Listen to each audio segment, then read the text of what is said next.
അസ്സലാമലൈക്കും. വർഷം 1919 ഏപ്രിൽ 13. മനുഷ്യത്വത്തിന്റെ മുറിവുണങ്ങാത്ത ആ ഏടി നിങ്ങൾക്ക് ഓർമ്മയുണ്ടോ? ചരിത്രം എപ്പോഴും വിജയകഥകൾ മാത്രമല്ല പറയാറുള്ളത്. ചിലപ്പോഴൊക്കെ അതുപോലെ മുറിവുകളെ കുറിച്ചും സംസാരിക്കാറുണ്ട്. ഞാൻ പറഞ്ഞു വരുന്നത് ജാലിയൻ വാലാബാഗ് എന്ന കൂട്ടക്കൊലയെ കുറിച്ചാണ്. എന്തായിരുന്നു മനസാക്ഷിയെ മരവിപ്പിച്ച ആ സംഭവം? 1919 ഏപ്രിൽ 13 പഞ്ചാബിലെ അമൃത്സറിലായിരുന്നു സംഭവം നടക്കുന്നത്. അമൃത്സറിലെ ഒരു മൈതാനത്തിൽ ഒരുമിച്ച് കൂടിയിരുന്ന നിരായുധരായ മനുഷ്യരെ വെടിവെച്ച് കൊല്ലുകയായിരുന്നു. സത്യത്തിൽ എന്തിനായിരുന്നു അന്ന് ജനങ്ങൾ അവിടെ ഒരുമിച്ച് കൂടിയത്? വലിയൊരു കലാപം ഉണ്ടാക്കാനായിരുന്നു? ഒരിക്കലുമല്ല. അന്ന് വൈശാഖി ഉത്സവത്തിന്റെ ദിവസമായിരുന്നു. ജനങ്ങളെ വിചാരണ കൂടാതെ തടവിലിടാൻ അധികാരം നൽകുന്ന റൗലറ്റ് ആക്ട് എന്ന നിയമത്തിനെതിരെ സമാധാനപരമായി പ്രതിഷേധിക്കാനും ഉത്സവത്തിൽ പങ്കെടുക്കാനുമാണ് സ്ത്രീകളും കുട്ടികളും മുതിർന്നവരും അടങ്ങുന്ന ഒരു ജനക്കൂട്ടം അന്ന് അവിടെ എത്തിയത്. പിന്നെങ്ങനെയാണ് സമാധാനപരമായ ആ അന്തരീക്ഷത്തിൽ രക്തം കലർന്നത്? പുറത്തു കടക്കാൻ മറ്റൊരു വഴിയുമില്ലാത്ത ആ മൈതാനത്തിന്റെ ഏക കവാടത്തിലേക്ക് ബ്രിട്ടീഷ് ജനറൽ ഡയർ തന്റെ സൈന്യവുമായി നിലയുറപ്പിക്കുകയായിരുന്നു. പെട്ടെന്ന്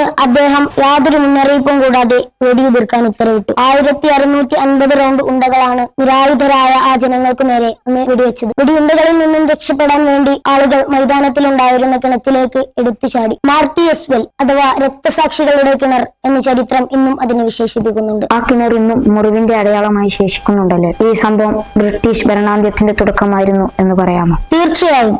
ഈ ക്രൂരത കണ്ടാണ് ഗാന്ധിജിക്ക് വെള്ളക്കാരിലുള്ള വിശ്വാസം പൂർണ്ണമായും നഷ്ടമാകുന്നത്. നിസ്സഹകരണ പ്രസ്ഥാനം ആരംഭിച്ചതും ഇതിന്റെ ഭാഗമായാണ്. വർഷങ്ങൾക്ക് ശേഷം വിപ്ലവകാരിയായ ഉദ്ധം സിംഗ് ലണ്ടനിൽ പോയി ഇതിന് പകരം വീട്ടിയത് മറ്റൊരു ചരിത്രമാണ്. ഇന്ത്യൻ സ്വാതന്ത്ര്യ സമരത്തിന്റെ ഭാഗമായി നമ്മുടെ പൂർവികരിൽ ഒരുപാട് പേർക്ക് ജീവൻ നഷ്ടമായിട്ടുണ്ട്. അതിന്റെ പ്രധാന ചരിത്ര ഭാഗമാണ് നമ്മളിവിടെ ചർച്ച ചെയ്തത്. ആ രക്തസാക്ഷികളെ ഓർക്കേണ്ടത് നമ്മുടെയൊക്കെ ബാധ്യതയാണ്. അവരുടെ സ്മരണകളിലൂടെ വാക്കുകൾക്ക് വിരാമമിടുന്നു. അസ്സലാമു അലൈക്കും.